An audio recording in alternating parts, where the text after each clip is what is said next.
proclamada a independência do Brasil. Precisamos organizar um novo país. Sempre que um país proclama independência, ou se separa de outro, ou enfim, sempre que surge um país novo, você precisa organizar esse país, tá? Quais vão ser as regras? Como é que esse país vai funcionar?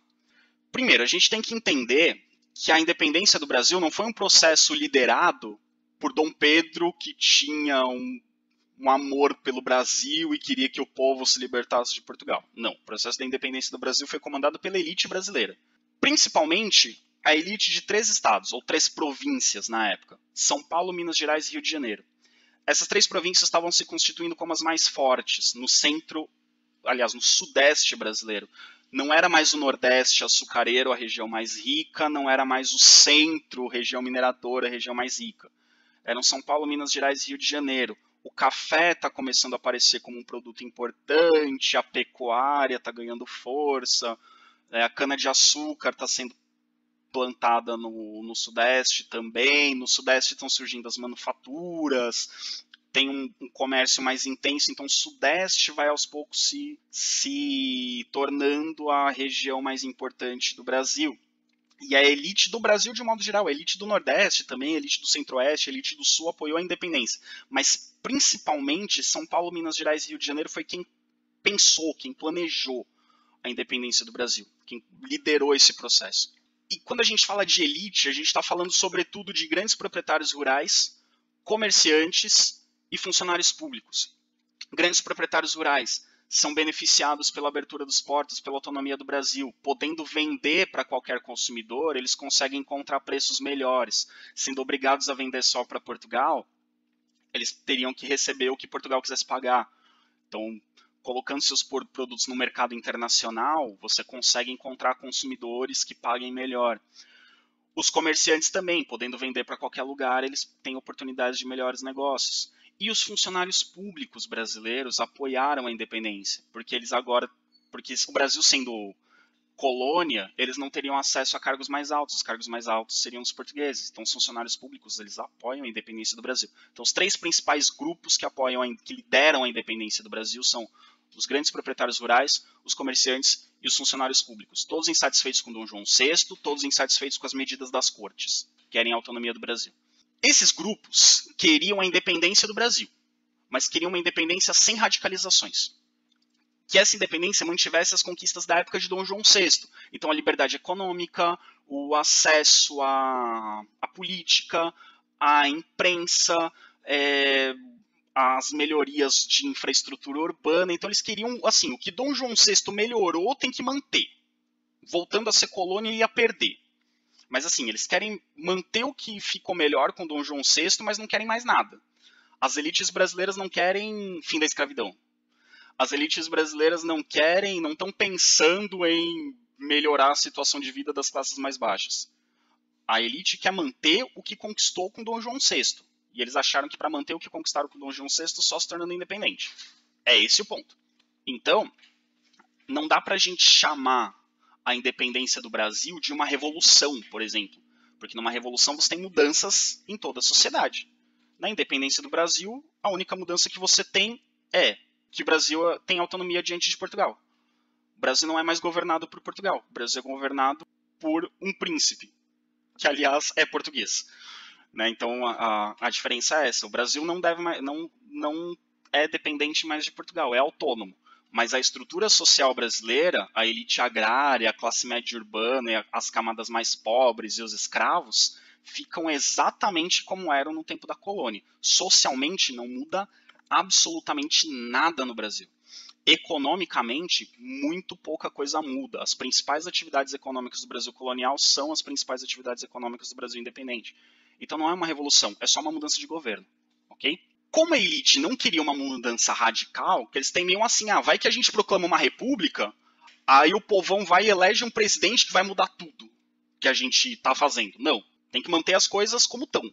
A gente não se tornou independente para mudar, a gente se tornou independente para manter o que estava bom, porque as cortes queriam piorar. Então a independência não é para melhorar, a independência é para deixar do jeito que está, porque para a gente está bom, para a elite estava bom, do jeito que estava. Então, eles pensam esse novo país não como uma república, como aconteceu com quase todas as ex-colônias espanholas. Só o México que virou reino, mas em 3 anos virou república. Não durou muito tempo. os brasileiros, a elite brasileira opta pela monarquia.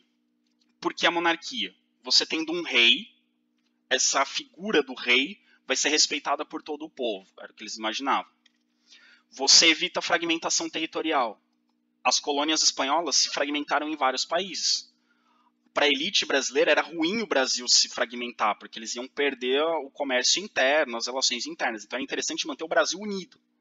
E ter um rei governando todo o Brasil manteria o Brasil unido. A monarquia também evitaria a revolução social. Algum grupo social resolver assumir o controle. Aconteceu o que aconteceu com os jacobinos na Revolução Francesa, por exemplo, os sans-culottes na Revolução Francesa. Eles queriam evitar tudo isso. E evitar o fim da escravidão. Vai que o Brasil tem uma rebelião de escravos igual ao Haiti, né? O Haiti, que os escravos proclamaram a independência do país, expulsaram os franceses e proclamaram a independência. Né? Vai que os escravos resolvem ser cidadãos, acabar com a escravidão no Brasil. A economia brasileira ainda dependia da escravidão, então isso não era bom para a elite brasileira. Então a ideia da elite brasileira era manter tudo do jeito que está. E ninguém melhor para manter tudo do jeito que está do que quem já estava governando o Brasil antes, o príncipe regente. Então por isso que eles escolhem Dom Pedro. Eles viram para Dom Pedro e falam, olha, Dom Pedro, se você ficar e governar o Brasil, você consegue manter tudo do jeito que está e você virar rei antes do seu pai morrer lá em Portugal. Você virar rei do Brasil, não rei de Portugal. Ao invés de rei de Portugal. Dom Pedro, que tinha nessa época por volta de 24 anos, era jovem, cheio de ideias, de sonhos, e alguém que foi educado para ser rei, porque o príncipe ele é educado desde criança para ser rei. Ele não ia negar essa oportunidade. Então é provavelmente por isso que Dom Pedro rompe com as cortes e se torna imperador do Brasil. Porque ele sabia que em Portugal ele ia ter seus poderes limitados pelas cortes, que era o que as cortes estavam fazendo com Dom João VI. No Brasil, ele ia poder ser rei como ele foi preparado para ser rei, para ser imperador. Então, a ideia das elites era que com Dom Pedro, que foi coroado Dom Pedro I, né, quando ele é coroado, o títulozinho, o númerozinho, primeiro, segundo, terceiro, 16º, 28, enfim, é quando a pessoa é coroada. Então, Dom Pedro foi o primeiro imperador do Brasil, Dom Pedro I. Quando ele é coroado, Dom Pedro I, o Brasil consegue manter sua unidade territorial, o Brasil não se fragmentou, por isso que o Brasil é o maior país da América do Sul, o maior país da América Latina. O Brasil, em todo o continente americano, o Brasil só é menor que Estados Unidos e Canadá. Então o Brasil é o maior país da América Latina, porque Dom Pedro manteve a unidade territorial. O Brasil manteve a liberdade de comércio, porque agora é um país independente, não é colônia. Manteve o sistema latifundiário com grandes propriedades, não apareceu um louco querendo fazer reforma agrária. Aliás, a gente falou de reforma agrária nas aulas de sociologia, vejam lá.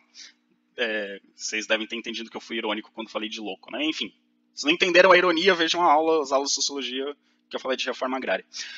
Não apareceu ninguém querendo fazer reforma agrária, então o sistema de grandes propriedades se manteve no Brasil e o trabalho escravo se manteve, porque as elites colocaram Dom Pedro. Então Dom Pedro tinha uma relação com as elites do Brasil, ele atendia os interesses da elite. E o que não era interessante para a elite, não teve. O que era interessante para a elite manter, foi mantido. Na prática, por isso que eu estou dizendo que na prática não mudou absolutamente nada no Brasil, só mudou o governo. Sai Dom João VI, assume Dom Pedro I. O resto, e mudou que o Brasil não é mais governado por Portugal. O Brasil tem um governo próprio. Por sinal, um príncipe português, um príncipe europeu. Ok? Então não foi aleatório. As elites sabiam que a figura de Dom Pedro I era muito popular. Então colocar Dom Pedro I como governante faria com que o povo aceitasse, com que a classe média aceitasse, com que todo mundo idolatrasse esse governante, que era muito popular no Brasil, que era muito querido no Brasil, que tinha uma esposa que era muito popular no Brasil, né? Dona Leopoldina se torna imperatriz do Brasil e é muito popular, o povo gosta muito, então era um melhor nome para a elite para governar o Brasil, porque manteria a estabilidade do Brasil. E outra questão, né, que eu acabei não colocando aqui, tem a questão da legitimidade de Dom Pedro. Dom Pedro é de uma família real europeia. Então os brasileiros imaginavam que ter um rei, ter um imperador de uma família real europeia, Dom Pedro era da família, ele tinha no sangue real dele os sobrenomes Orleans, Bragança e Bourbon. Se não me engano, ele era de Bourbon e Bragança, Orleans, Bourbon e Bragança. Orleans era uma família real que já governou a Inglaterra, por exemplo. Bragança é a família real portuguesa E Bourbon é uma família real, que é a família real francesa, é a família do Luís XVI, se eu não me engano, é uma família francesa. Então ele tinha no seu sangue, como todos os príncipes e princesas da Europa da época, o sangue de famílias reais. A dona Leopoldina era da família Habsburgo, que é uma família importante da Áustria, né, uma família real austríaca, de origem austríaca, que depois vai ter gente Habsburgo na coroa inglesa, vai ter Habsburgo na Alemanha, enfim. Então, a família real brasileira era uma família real europeia, na verdade. Então isso teria uma legitimidade diante das monarquias europeias, que ainda estão nessa transição de absolutista para constitucional. Né? As revoluções ainda estão acontecendo na Europa, então a gente ainda tem muitos reis absolutistas, muitas famílias tradicionais governando a Europa. Então ter uma família real, uma família tradicional governando o Brasil, daria legitimidade ao governo brasileiro diante das monarquias europeias. Okay? Entramos na luta pela independência. É meio tradicional e no senso comum brasileiro dizer que o Brasil é um país pacífico, que a independência do Brasil foi pacífica, que não teve guerra, que teve o grito do Ipiranga e o Brasil fez uma festa e se tornou independente. Não foi um processo pacífico. Principalmente nas províncias brasileiras onde existia maior presença portuguesa, os portugueses não aceitaram a independência do Brasil. Só o parênteses, província é uma divisão administrativa do país, equivale hoje aos estados brasileiros. Né? A diferença entre estado e província é que a província tem menos autonomia administrativa, o estado tem mais autonomia administrativa.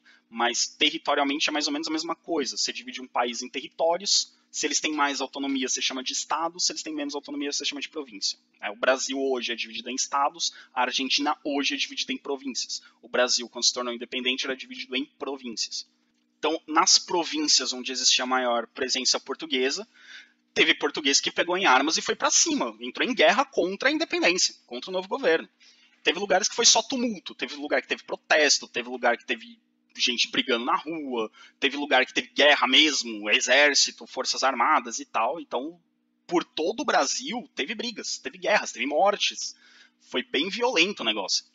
Então, durante quase um ano, então de setembro de 1822 até agosto de 1823, teve vários conflitos armados no Brasil, onde o bicho pegou de forma mais feia, assim, onde a coisa foi mais violenta. Na Bahia foi muito forte, porque a Bahia tinha uma grande presença portuguesa, afinal de contas Salvador tinha sido capital do Brasil, e é o porto mais próximo de Portugal, então tinha uma grande presença portuguesa. Mas, além da Bahia, o Pará tinha uma grande presença portuguesa, o Maranhão tinha uma grande presença, o Piauí e o Mato Grosso. Eram as regiões que tinham mais portugueses, tinham muitos soldados portugueses ainda, que alguns eram fiéis a Dom Pedro, mas eram contra a independência. Então você tinha uma grande presença de comerciantes portugueses, né, de nobres portugueses que vieram por questões administrativas. Então, assim, teve muitos portugueses que vieram para o Brasil depois que a família real veio para cá. Então, nesses lugares onde tinha grande presença portuguesa, foi onde teve conflitos mais duros. E na Bahia, a gente vai destacar a figura dessa mulher, que é essa imagem que vocês estão vendo, também não é muito real, porque ela está bem feminina nessa imagem, não que ela não fosse uma pessoa feminina, mas a Maria Quitéria é uma das heroínas da história do Brasil, que lutou pela independência do Brasil, lutou pegando em armas. Ela era uma mulher que lutou como voluntária na independência do Brasil na Bahia.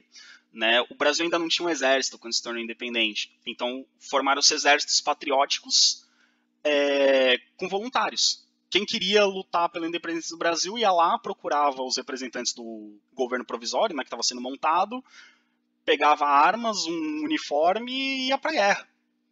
E a Maria Quitéria, mulheres não podiam lutar na guerra, não eram admitidas no exército, então ela se disfarçou de homem, se alistou no exército como voluntária e foi lutar na guerra. E ela é uma das heroínas da guerra do Brasil, né, da independência do Brasil. Estou dizendo que essa imagem não representa muito, porque essa imagem ela está com um uniforme feminino. Né, e não tinha uniforme feminino na época, ela tinha uniforme, ela se disfarçou de homem, usava roupas masculinas, uniforme masculino, e foi uma das heroínas da independência do Brasil. Então o Brasil teve exércitos patrióticos e oficiais estrangeiros. Dom Pedro contratou militares de outros países, alguns poderiam chamá-los de mercenários, mas enfim, contratou soldados, oficiais de outros países para formar esse exército brasileiro, que não existia. O Brasil não tinha um exército. As tropas do Brasil eram as tropas de Portugal. E aí eles foram convocados, né, ou contratados, ou pessoas se alistaram voluntariamente para formar essas tropas e lutarem contra os portugueses que resistiam à independência do Brasil e conseguiram vencer, aos poucos foram vencendo. Outro lugar que teve conflitos foi a província da Cisplatina. Nessa província da Cisplatina é um caso particular que a gente vai analisar depois. A Cisplatina era aquele território que era uma colônia espanhola, proclamou sua independência em 1811. Em 1821, Dom João VI foi lá, mandou tropas anexarem a Cisplatina ao Império Português. Então a Cisplatina foi anexada ao Reino Unido de Brasil, Portugal e Algarves. Quando o Brasil se tornou independente, a Cisplatina era uma província do Brasil. A Cisplatina fazia parte do Brasil. Só que eles não aceitaram fazer parte do Brasil. Eles já tinham proclamado sua independência da Espanha, foram recolonizados por Portugal e queriam sua independência de novo. Mas eles não queriam se juntar ao Brasil, eles queriam a independência deles. Mas depois a gente vai analisar esse caso. Como foi o reconhecimento da independência do Brasil? O primeiro país a reconhecer a independência do Brasil foram os Estados Unidos. Os Estados Unidos, em 1824, reconheceram a independência do Brasil no meio daquela política, a doutrina Monroe, que a gente viu na aula sobre as independências da América Espanhola. A doutrina Monroe, que tem aquela frase América para os americanos. Então, os Estados Unidos queriam, nesse momento, diminuir a influência europeia na América. Eles defendiam a autonomia dos países americanos e a diminuição da influência europeia. Ao longo do século XIX, essa doutrina Monroe foi se transformando em América para os interesses norte-americanos. Então, aos poucos, os Estados Unidos foram tentando diminuir a influência europeia, mas para que eles tivessem influência sobre os demais países da América, né? Transformassem os países da América em países dependentes economicamente dos Estados Unidos. Mas no começo, a doutrina Monroe surge como uma doutrina anti-imperialista, como uma doutrina que defende a liberdade econômica, que defende os princípios liberais contra os interesses europeus de colonizar a América. E os Estados Unidos são o primeiro país a reconhecer a independência do Brasil por isso. Porque os Estados Unidos foram o primeiro país a reconhecer a maioria das independências dos países da América, dentro da doutrina Monroe, e com o Brasil não foi diferente. Portugal só reconheceu a independência do Brasil em 1825, então 3 anos depois da proclamação da independência, né, do 7 de setembro de 1822, só em 1825 Portugal vai reconhecer a independência do Brasil.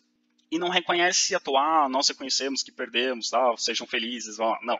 Portugal reconheceu a independência do Brasil, mas cobrou uma indenização. Então o Brasil tinha que pagar uma indenização a Portugal, porque Portugal estava tendo prejuízo ao perder sua colônia.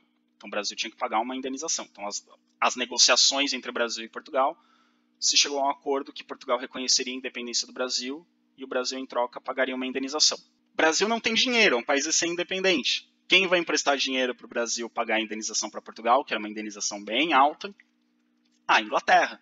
A Inglaterra, vocês repararam que a Inglaterra empresta dinheiro para todo mundo. Quando a gente estudou a independência dos países da América Espanhola, a Inglaterra está lá emprestando dinheiro, vendendo arma, está lá ajudando todo mundo. Só que aí todo mundo fica com dívida com a Inglaterra. Com o Brasil não foi diferente. O Brasil contraiu uma dívida com a Inglaterra que demorou muito tempo para ser paga. Tem até uma brincadeira de que a dívida externa do Brasil começa em 1825, quando pega o empréstimo com a Inglaterra, só vai ser paga no governo Lula, ali durante o governo Lula, que foi de 2002 a 2010, porque o governo Lula conseguiu zerar a dívida externa, mas não é a mesma dívida, né? O Brasil teve esse empréstimo com a Inglaterra, depois teve outros empréstimos, depois teve outros empréstimos com outros países. A história do Brasil é uma história de pedir empréstimos. A história econômica do Brasil é a história dos empréstimos. É recente, é agora no século XXI que o Brasil é um país que empresta dinheiro e não um país que pede dinheiro emprestado dos outros. Enfim, isso tem a ver com os governos do final do século XX, né, os governos da década de 90 e dos anos 2000. Mas, enfim, são outros 500.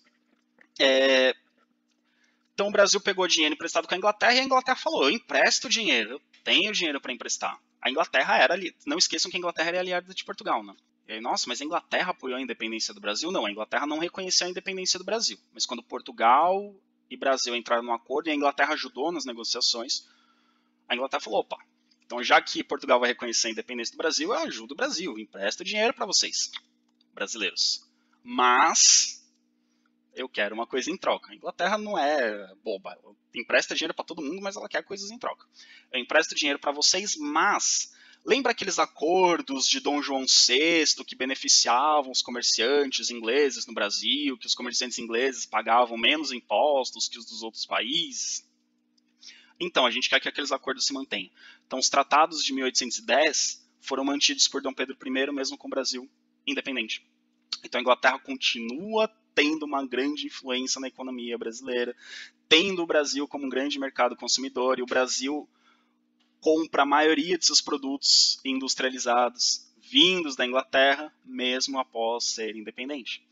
Então o Brasil se torna independente politicamente e administrativamente de Portugal, mas segue sendo economicamente dependente da economia inglesa, porque o Brasil depende dos produtos industrializados e manufaturados que vêm da Inglaterra e vende seus produtos para a Inglaterra. O principal mercado consumidor brasileiro é a Inglaterra. Então o Brasil depende da economia inglesa, ok? Então o Brasil é politicamente e administrativamente independente, mas economicamente é dependente da Inglaterra nesse período, ok? Bom, país independente, independência reconhecida, agora o Brasil é um país autônomo, tem um governo reconhecido no resto do mundo, Dom Pedro I é reconhecido como um imperador, como um monarca do Brasil. Vamos organizar o país. Para organizar o país precisa de uma Constituição. E aqui nós já temos o primeiro problema. Dom Pedro I foi criado para ser um rei absolutista. Porque a família real portuguesa era uma família absolutista, ó, ora bolas. Ele foi criado para ser um rei absolutista. Só que a elite brasileira queria uma Constituição. Dom Pedro falou, ok, eu governo vocês com a Constituição. E aí, em 1823, deputados brasileiros eleitos se reúnem para formar a primeira Constituição do Brasil. A primeira Constituição do Brasil está aí nessa imagem, para vocês verem, com essa capa bonita do Império Brasileiro. Enfim, os deputados brasileiros, assim como aconteceu na França, por exemplo, assim como acontece na maioria dos países que recém se tornam independentes ou que acabaram de passar por uma revolução, tá todo mundo unido em torno de algo comum, que é a independência do Brasil. Mas a partir do momento que o Brasil se torna independente, cada um tem uma ideia diferente do que fazer no país independente. Vocês lembram na Revolução Francesa? Todo mundo queria derrubar o rei. Todo mundo queria acabar com o absolutismo. Mas o que colocar no lugar do absolutismo? Uns queriam monarquia constitucional, outros queriam república, uns queriam voto censitário, outros queriam voto universal, então tinha as diferenças. No Brasil aconteceu a mesma coisa. Tinha várias ideias. Mas todo mundo concordava com uma coisa. Essa coisa era: o poder do rei não pode ser absoluto. Todos os deputados na Assembleia Nacional Constituinte da primeira Constituição do Brasil queriam que o Brasil não fosse um país absolutista. Queriam que o Brasil fosse uma monarquia constitucional, que o poder do rei tivesse limites. Dom Pedro I, que não foi criado para ser um governante democrático, e aí tem muitas pessoas que falam assim, porque Dom Pedro era autoritário, porque Dom Pedro era carrasco. Dom Pedro foi criado, ele foi educado para governar dessa forma. Ele não sabia governar de forma diferente. Se ele tentasse ser democrático, ele não ia conseguir. Ele foi criado para ser um rei absolutista. Quando ele ficou sabendo que a galera estava planejando colocar o máximo de limites que pudessem ao poder dele, ele não achou muito legal. E aí, sob o pretexto de que esses deputados estavam demorando demais, né, a Assembleia começou a se reunir em março de 1823. Em novembro de 1823, a Constituição ainda não estava pronta, mas porque tinha muitas ideias divergentes, né, das leis, de como organizar os poderes, mas todo mundo ali estava fechado que o poder do rei ia ter limites. Então Dom Pedro falou, tá demorando demais, essa era a desculpa. Preciso que tenha uma Constituição logo. Tá demorando demais, essa era a desculpa, a justificativa oficial, digamos. Mas na prática o que acontece? Ele não queria ter seus poderes limitados.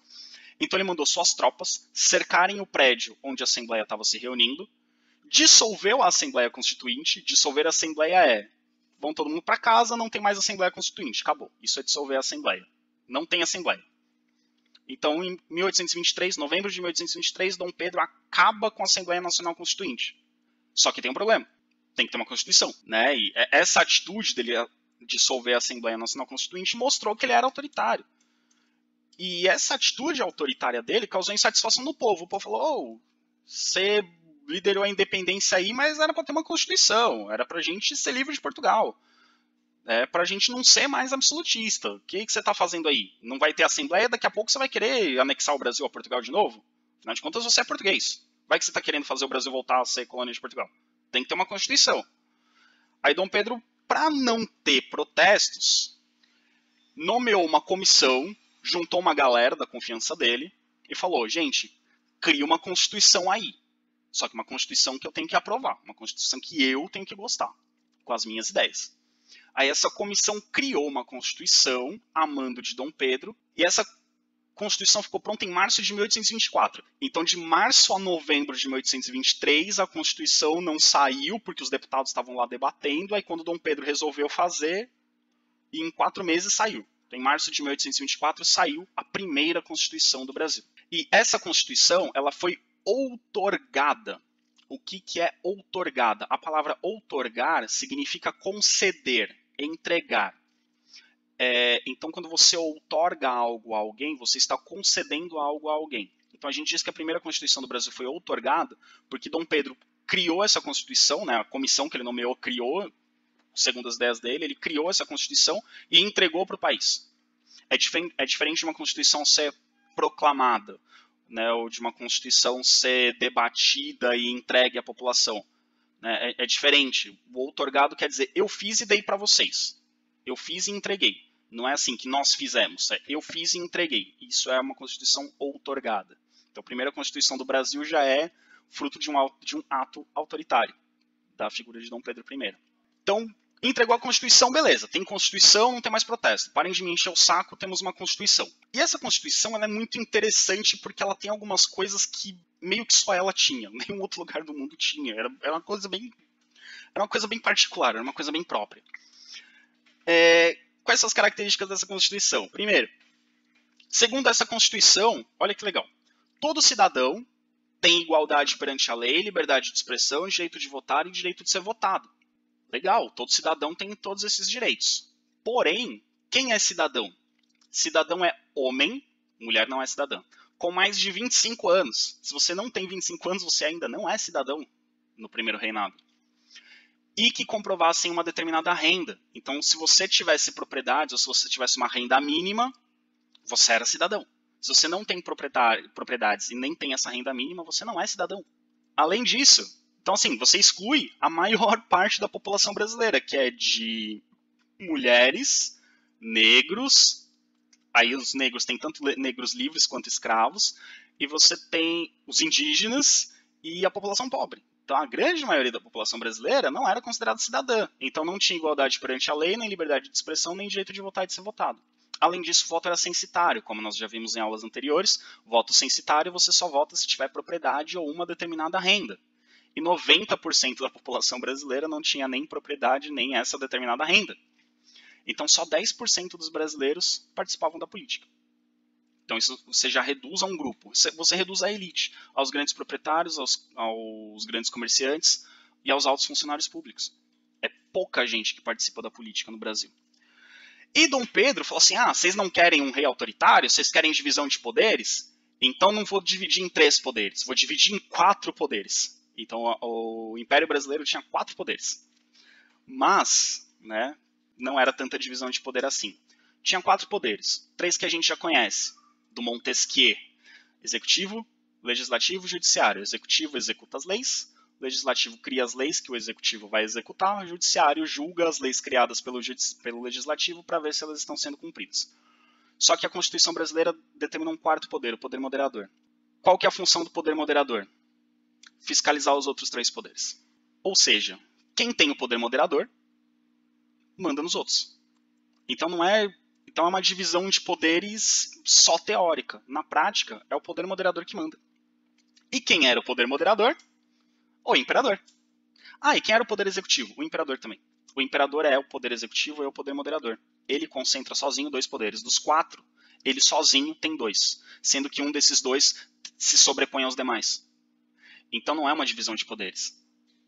Ou não é uma divisão igualitária de poderes, porque a ideia do Montesquieu é você ter 3 poderes do mesmo tamanho, 3 poderes iguais, né, 3 poderes com o mesmo poder. E aqui não, você tem 4 poderes, uma pessoa concentra 2, então isso já é desigual, e um desses 2 que ela concentra, que é o poder moderador, tem mais poder do que os outros. Então, na prática, Dom Pedro fazia o que ele quisesse. Na prática, ele era quase um rei absoluto, ele era quase um rei absolutista. né? Então, o que acontece? O imperador ele era tanto poder executivo quanto poder moderador.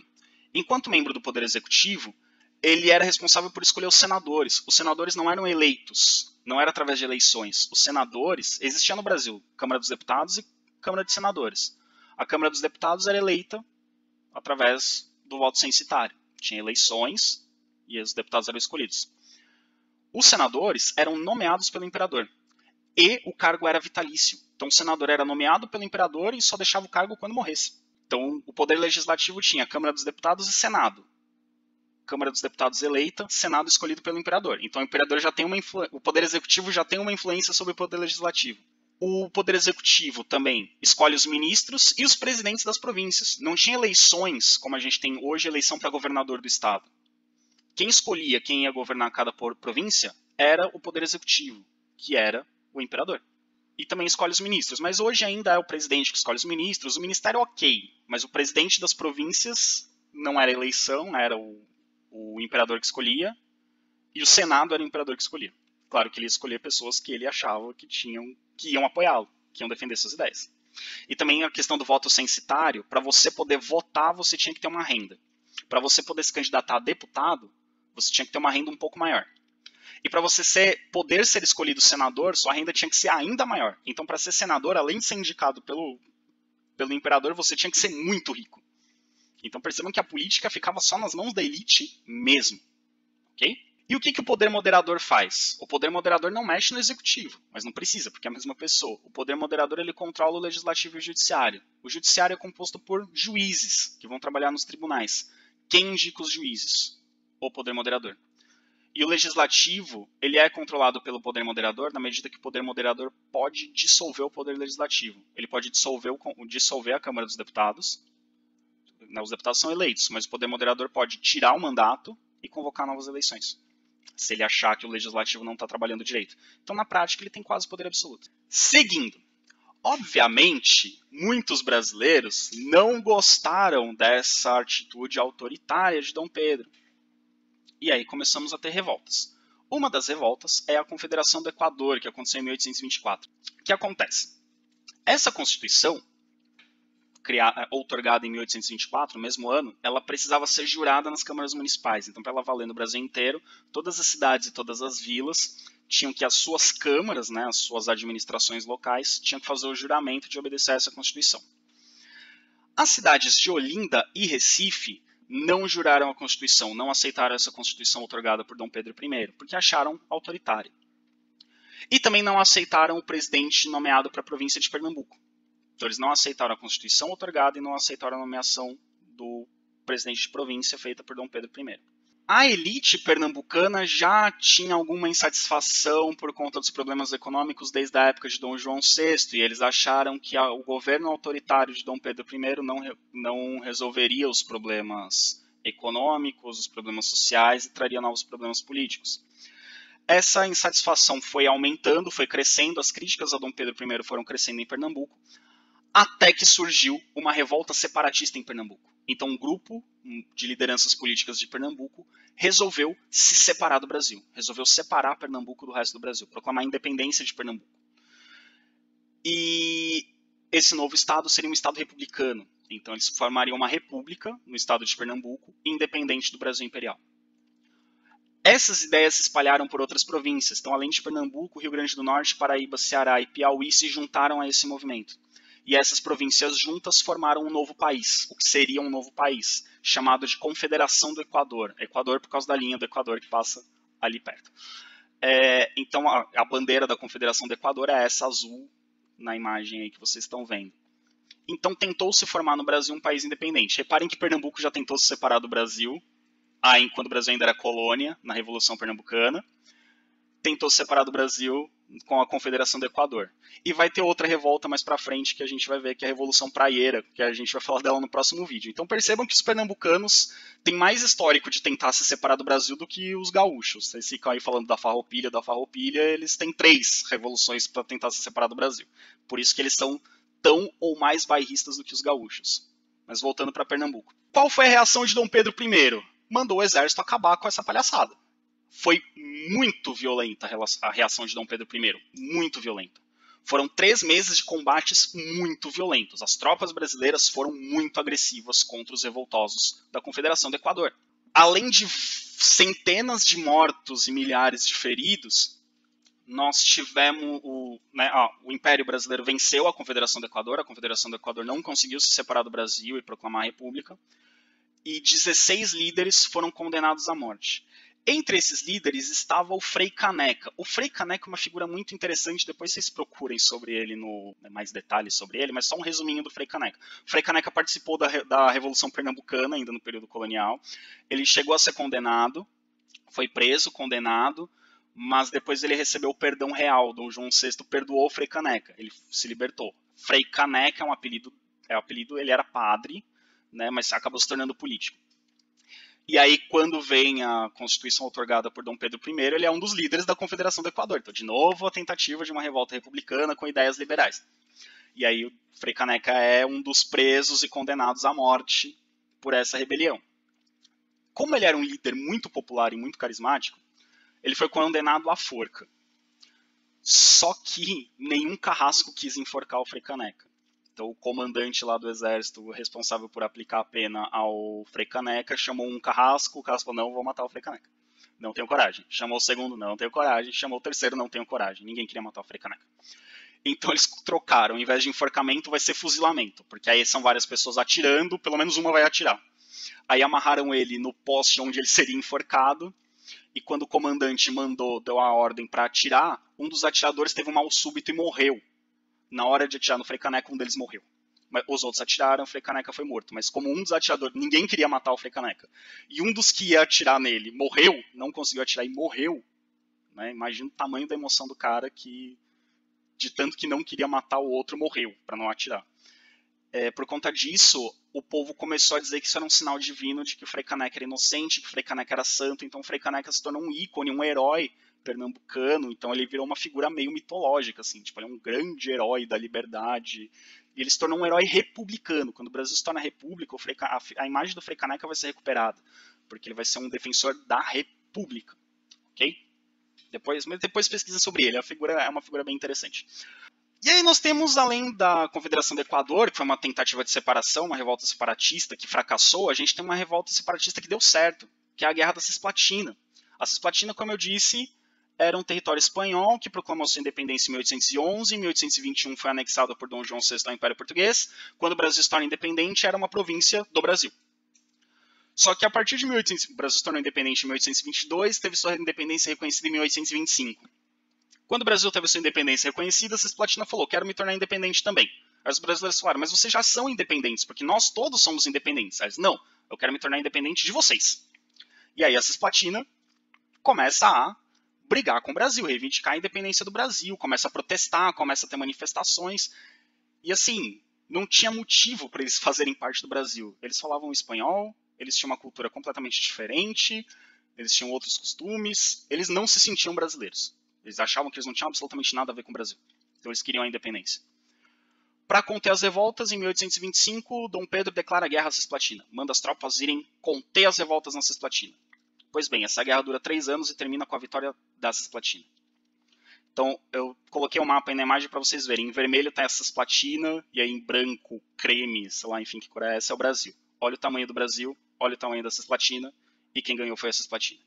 A Cisplatina venceu, proclamou sua independência e finalmente se tornaram a República Oriental do Uruguai. País simpático que faz fronteira com a gente aqui, uruguaiana, e que o país inteiro tem 3 milhões de habitantes. É um país pequeno, com uma população pequena, mas é um país bem simpático. Essa derrota foi humilhante para Dom Pedro I. Primeiro porque é um império imenso contra uma província pequenininha e perdeu. Segundo, gastou muito dinheiro, aprofundou a crise econômica do Brasil, né? Então a crise financeira aumentou. Além disso, o Brasil teve 8 mil mortos nessa guerra. Além de derrotado, perdeu 8 mil vidas. E isso deixou a imagem de Dom Pedro muito arranhada. Dom Pedro se tornou um líder muito impopular. Então o povo que via Dom Pedro como herói da independência começou a ver como um vilão derrotado, fracassado, que perdeu para a Cisplatina. E aí, pessoal, a partir de 1828 nós temos o Brasil numa crise violentíssima. Faltava dinheiro para o Brasil. Faltava dinheiro, o Brasil pedia empréstimo. pegava o dinheiro dos empréstimos, principalmente empréstimos que vinham da Inglaterra, e aplicava errado esse dinheiro. Então o dinheiro que se pedia para os empréstimos era mal usado, não resolvia os problemas, pedia mais empréstimo e a dívida ia aumentando. Então o Brasil se tornou cada vez mais endividado.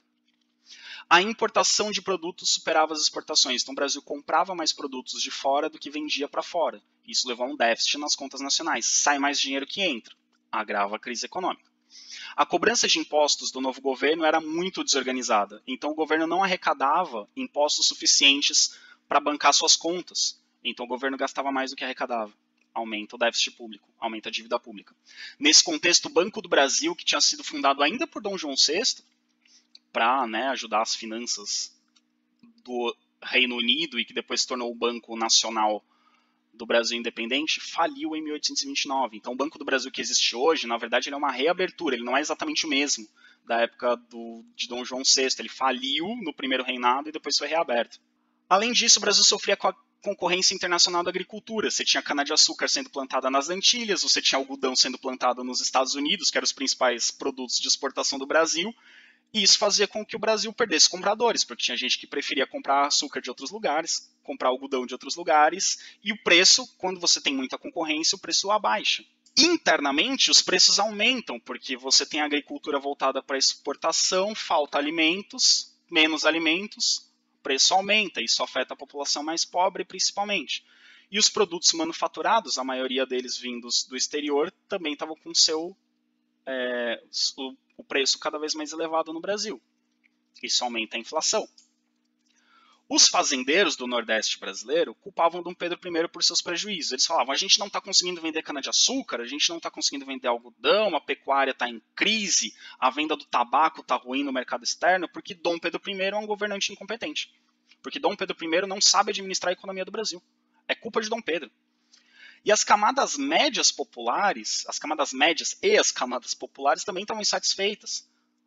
Inflação, o custo de vida muito caro, a qualidade de vida nas cidades caindo, então está todo mundo insatisfeito com Dom Pedro. A elite, a classe média e as classes mais baixas. Estourou o tempo de aula, mas eu preciso encerrar esse tema. Qualquer coisa, os próximos vídeos eu faço mais curtos. E aí temos Dom Pedro I se complicando.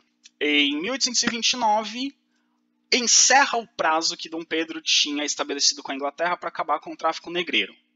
Parênteses. Quando Dom Pedro assume o governo do Brasil, ele faz um acordo com a Inglaterra. Um dos acordos que ele firmou com a Inglaterra, nos empréstimos, nas negociações, é que ele acabaria com o tráfico negreiro. A Inglaterra já tinha acabado com a escravidão em suas colônias, ou já tinha acabado com o tráfico negreiro e estava em processo de acabar com a escravidão. O processo para acabar com a escravidão primeiro você para de comprar escravos, aí você vai substituindo aos poucos a mão de obra escrava por trabalho assalariado, aí depois você proíbe a escravidão. A Inglaterra já estava nesse processo entre o fim do tráfico de escravos e a proibição da escravidão. E a Inglaterra exigia que o Brasil, e a Inglaterra incentivava os outros países a acabarem com a escravidão, por um motivo muito simples. A Inglaterra está lá com sua revolução industrial, está com uma produção industrial alta. Escravo não tem salário, portanto, escravo não compra produto industrializado. Trabalhador assalariado compra produto industrializado porque tem salário. Então a Inglaterra queria aumentar os seus mercados consumidores. Então era interessante que o Brasil substituísse o trabalho escravo pelo trabalho assalariado. E isso foi firmado com Dom Pedro. Dom Pedro disse, olha, até 1829 eu acabo com o tráfico de escravos e depois eu inicio o processo de transição da mão de obra escrava para a mão de obra assalariada. Chegou o ano de 1829, que era o prazo. A elite brasileira se desesperou, porque achou que Dom Pedro de fato ia acabar com o tráfico de escravos. Se ele acaba com o tráfico de escravos, a elite escravocrata brasileira achava que primeiro ia faltar mão de obra, porque ia parar de chegar escravo, ia faltar mão de obra, e o preço do escravo ia disparar, porque se para de entrar escravo, você só tem disponíveis os escravos que já estão no Brasil, e aí conforme eles vão morrendo, vai ficando mais escasso e o preço vai aumentando. Dom Pedro não acabou com o tráfico de escravos no Brasil. Isso vai demorar muito para acontecer ainda, mas a elite brasileira tinha medo que ele fizesse algo. E ele está recebendo pressão inglesa. Entre 1828 e 1830, para ferrar de vez a vida de Dom Pedro I, ele resolve desviar dinheiro do Tesouro Nacional do Brasil, dinheiro das contas públicas do Brasil, desviar dinheiro para financiar as tropas portuguesas que estavam lutando em favor de sua filha. Porque o que acontece em Portugal? O herdeiro do trono português era Dom Pedro I. Quando Dom João VI morre, Dom Pedro deveria ser rei de Portugal. Só que Dom Pedro era imperador do Brasil. E os portugueses não aceitariam de jeito nenhum que o imperador do Brasil fosse rei de Portugal, ao mesmo tempo. Né, tivesse uma união das coroas de língua portuguesa, igual teve a união das coroas ibéricas. Não, os portugueses não iam aceitar isso. Só que Dom Pedro pensou o seguinte: ok, eu abdico do trono de Portugal em favor da minha filha. Ele queria que a filha dele fosse sucessora, que a sucessão natural em Portugal era, depois de Dom Pedro I, a filha mais velha de Dom Pedro. Então ele falou: eu abdico ao trono de Portugal e a minha filha assume. Só que o irmão de Dom Pedro, Dom Miguel, usurpa o trono. O que é usurpar o trono? Ele toma o trono, ele rouba o trono. Ele assume o reino de Portugal, Dom Miguel. Porque ele era irmão, falou: meu irmão não está aqui, então sou eu o próximo. E Dom Pedro falou: não, não é você, é minha filha. E aí em Portugal nós temos uma guerra civil entre os que defendem Dom Miguel e os que defendem Dona Maria, que seria a Dona Maria II, né, neta de Dona Maria I, bisneta de Dona Maria I, filha de Dom Pedro I. Então Maria II, que seria a rainha. E aí o que Dom Pedro faz? Desvia dinheiro do Brasil e manda para Portugal para ajudar a filha dele a lutar contra as tropas do Dom Miguel. E aí no Brasil surge, e o Brasil em crise, e Dom Pedro preocupado com Portugal. E aí a população começa a acusar Dom Pedro de estar mais preocupado com o Brasil, mais preocupado com Portugal do que com o Brasil. Aliás, a frase era que acusam Dom Pedro de ser mais português do que brasileiro. Ora, teremos um Sherlock Holmes aqui, né? Claro que Dom Pedro era português, mais português do que brasileiro. Mas eles começam a dizer: olha, você é imperador do Brasil, você tem que se preocupar com o Brasil, não com Portugal. Portugal não é da sua alçada, é o Brasil que te interessa. Só que Dom Pedro está preocupado com Portugal também. E aí os jornais do Brasil começam a criticar o imperador. E as elites brasileiras que conduziram Dom Pedro a ser o imperador do Brasil começam a retirar o apoio. E para complicar ainda mais a vida de Dom Pedro I, os portugueses que continuavam morando no Brasil começam a apoiar Dom Pedro. Eles apoiam Dom Pedro I. E aí os brasileiros que não gostam, que já estão bravos com Dom Pedro I e odeiam os portugueses, por conta de todo o processo de independência, começam a odiar ainda mais os portugueses. E aí você tem o aumento do sentimento anti-lusitano. O sentimento anti-lusitano é o sentimento contra os portugueses. Então os brasileiros não gostam dos portugueses, não querem os portugueses, odeiam os portugueses, xingam os portugueses, agridem portugueses na rua, e o imperador é português. Então você tem um sentimento anti-lusitano. Então Dom Pedro, é muito interessante isso, Dom Pedro, quando ele é escolhido para ser imperador do Brasil, ninguém achou ruim ele ser português, ninguém ligou pro fato de ser português. Mas agora, nesse momento, o fato de ser português começa a pesar contra ele, porque ele está mais preocupado com a crise dinástica que se estabeleceu em Portugal do que com a crise econômica no Brasil. E aí Dom Pedro começa a perder o apoio que tinha. Até que no ano de 1831, aliás, antes de 1831, vamos lá. Dom Pedro está perdendo apoio, e os portugueses no Brasil apoiam ele. E aí ele toma uma medida que nós podemos considerar um suicídio político. Ele resolve nomear ministros portugueses para comporem o governo. Então, quando ele briga com as cortes, lá antes da independência do Brasil, ele nomeia ministros brasileiros para brigar com Portugal. Quando ele se torna imperador do Brasil e começa a perder apoio, ele nomeia ministros portugueses que estão do lado dele. Então ele nomeia ministros portugueses para compor o governo do Brasil. Essa situação foi a gota d'água. A multidão vai para as ruas. Como assim nós estamos sendo governados por portugueses de novo? Como assim o nosso imperador do Brasil, coloca portugueses para governar o Brasil? Então o povo vai às ruas. Os soldados e os oficiais do exército em construção, que acabou de se formar no Brasil, não apoiam o imperador, apoiam o povo, protestam junto com o povo contra o imperador. Então, no ano de 1831, Dom Pedro, sem ter o apoio de absolutamente mais ninguém no Brasil, nenhuma classe social, nenhum grupo político, ninguém apoia ele, só os portugueses apoiam ele, sem clima nenhum, ele entrega sua carta de abdicação aos deputados, à Câmara dos Deputados. Então, sua abdicação é a sua renúncia. Então, ele abdica ao trono em favor de seu filho. Abdicar ao trono, renunciar ao trono. Em favor do filho, quer dizer que ele está renunciando ao trono e passando o trono para o filho dele. Okay? Quem era o filho dele? Pedro de Alcântara. Mas a filha não era Dona Maria. Dona Maria estava lá em Portugal. Então, ele não ia abdicar em favor da filha que ele queria que fosse rainha de Portugal. Ele tinha que abdicar em favor a outro filho. Então, ele abdica em favor ao filho Pedro de Alcântara, que era brasileiro, que havia nascido no Brasil. E ele abdica ao trono em favor de seu filho no dia 7 de abril de 1831. Quando Dom Pedro abdica ao trono, a população festeja, A elite também comemora, porque com a saída de porque enquanto Dom Pedro estava no governo, eles colocaram Dom Pedro para Dom Pedro atender aos interesses deles. Mas eles perceberam que Dom Pedro estava sendo autoritário e não estava atendendo aos interesses deles. Então a saída de Dom Pedro faz com que a elite volte a ter o poder em suas mãos. E a ameaça do Brasil voltar a ser colonizado por Portugal estava definitivamente afastada, porque o príncipe herdeiro de Portugal, que era imperador do Brasil, não era mais imperador do Brasil. Então não tinha mais o risco de ser do Brasil voltar a ser colônia de Portugal. E o Brasil finalmente seria governado por um brasileiro. Pedro de Alcântara, filho de Dom Pedro, nasceu no Brasil.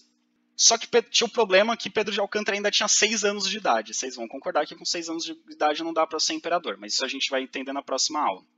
E só para matar a curiosidade de vocês, tá? Dom Pedro renunciou e Dom Pedro I renuncia, volta para Portugal, luta contra o irmão dele, Dom Manuel, vence o irmão dele, é coroado rei de Portugal, e em Portugal ele é Dom Pedro IV. No Brasil era primeiro porque ele é o primeiro Pedro a ser imperador do Brasil. Em Portugal, antes dele, teve outros 3 Pedros que foram reis de Portugal. Então em Portugal ele vira Dom Pedro IV. Ele volta para Portugal, é nomeado Dom Pedro IV, coroado Dom Pedro IV.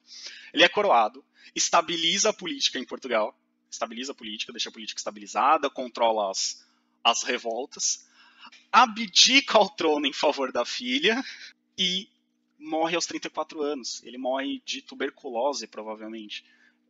E ele morre jovem, morre com 34 anos. Então, mas antes de morrer, né, tipo, ele assume o reino de Portugal, estabiliza tudo, abdica em favor da filha. Então ele deixa uma filha rainha de Portugal e um filho imperador do Brasil. Então ele consegue atender aos seus interesses. Então esse é o primeiro governo do Brasil, o governo de Dom Pedro I. Próxima aula nós vamos ver o que acontece com Dom Pedro de Alcântara, que ele tem 6 anos de idade. Não dá para ele governar o Brasil. Então, quem vai governar o Brasil? Na próxima aula também é nesse contexto que nós temos a grande revolução da história gloriosa do estado do Rio Grande do Sul. Um dos assuntos da próxima aula é a farroupilha, que acontece nesse período que a gente chama de período regencial, quando os políticos brasileiros governam em nome do imperador, que ainda não tem idade para ser imperador. Ok? Estourei aí 11, quase 12 minutos do tempo da aula. Próxima aula eu tento fazer uma aula com pelo menos 12 minutos a menos do que o tempo de aula. Ok? Me perdoem, mas eu vou dar um jeito de recompensar vocês. Até mais, gente.